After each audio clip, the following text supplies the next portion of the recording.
बहुजनवादी घराण्यातील सर्व महापुरुषांना स्मरून वंचित बहुजन आघाडीचे राष्ट्रीय अध्यक्ष माननीय बाळासाहेब आंबेडकरांच्या उपस्थितीमध्ये, आदरणीय अंजलीताई आणि रेखाताईंच्या उपस्थितीमध्ये सर्व वंचित बहुजन आघाडीचे सर्व नेते मंडळी आणि ओबीसीचे सर्व नेते मंडळी आणि आपण सर्व माझे बंधू आणि मित्रांनो, वंचित बहुजन आघाडी ओबीसीच्या आरक्षणाच्या संदर्भात नव्हे तर अवघ्या आरक्षण या संकल्पनेच्या बचावाच्या समर्थनात आम्ही आज रस्त्यावर आहोत।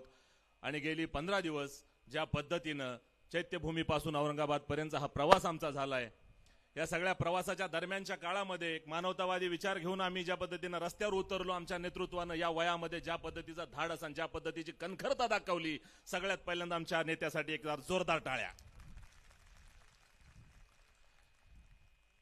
आम्ही धडधाकड तरुण कार्यकर्ते सुद्धा आम्ही आजारी पडलो, साहेबांना साधी छिंक पण नाही आली। ही तुमच्या प्रेमाची ऊर्जा आहे ओबीसींनो। नेता आमचा थकत नाही, पण मी आंबेडकरी चळवळीला अवघ्या यात्रेमध्ये सांगायचा प्रयत्न केला की आरक्षणाच्या संरक्षणासाठी, आरक्षणाच्या निर्मितीसाठी सर्वात जास्त जर झटलंय कोण, थटलंय कोण, अडलंय कोण, नडलंय कोण, तर ती आंबेडकरी चळवळ आहे। आणि हे लेकरू आम्ही जन्माला घातलंय, आंबेडकरी कार्यकर्त्यांनी जन्माला घातलंय। ह्याच्या संरक्षणाची, ह्याच्या हिफाजतीची नैतिक जबाबदारी आम्ही मानतो आणि म्हणून आम्ही आरक्षण बचाव यात्रेचं आयोजन केलेलं आहे। या आरक्षणाच्या यात्रेच्या दरम्यानच्या काळामध्ये महाराष्ट्र ज्या वेळेला 2 ओबीसी आणि मराठ्यांच्या मध्ये ज्यावेळी विभागलेला दिसला, आम्ही अनेक ठिकाणी भाषणं केली आणि सगळ्यांना समजून सांगायचा प्रयत्न केला। आज त्यातला थोडासा दुजोरा देऊन आणखी एक वाढतं गणित सांगतो। 90च्या दशकात मंडल आयोगाच्या शिफारसी लागू झाल्यानंतर, व्हीपी सिंगांच्या या कर्तृत्वानंतर जे पहिलं दशक झालं 91 ते 99 त्या दरम्यानच्या काळामध्ये ओबीसी या शब्दाचं सगळ्यात जास्त चळवळीत रूपांतर कोणी करून काम केलंय तर ते मुस्लिमांची ओबीसी चळवळ होती। मात्र आजच्या या चळवळीमध्ये मुस्लिमांचा टक्का मात्र तेवढ्या प्रमाणात दिसला नाही।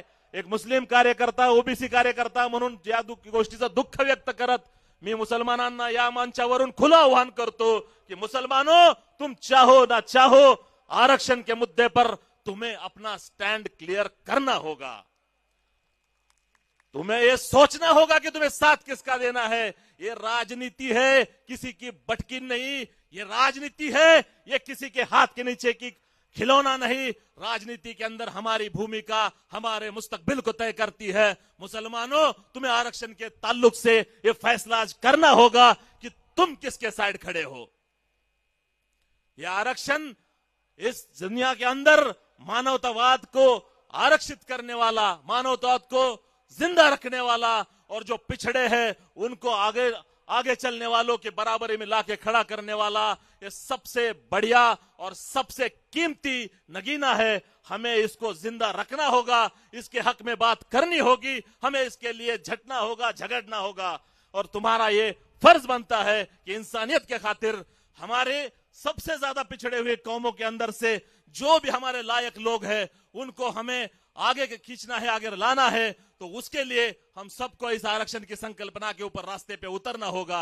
आप सबने मेरी बात को सुना और यह बात ज्यादा लंबा करके कुछ मतलब नहीं बनता, क्योंकि सबसे पहले जो बाप का लब्बे लुबाब निकलने वाला है आरक्षण की इस चळवळ के बाद, इस आरक्षण की यात्रा के बाद जो सबसे ज्यादा कान पूरे महाराष्ट्र के लगे हुए हैं वो हमारे नेता बाला साहब अम्बेडकर के भाषण की तरफ लगे हुए हैं। उनके वक्त देने के खातिर मैं अपने लंबे 2 लफ्जों को खत्म करता हूं। जय भीम, जय भारत। धन्यवाद।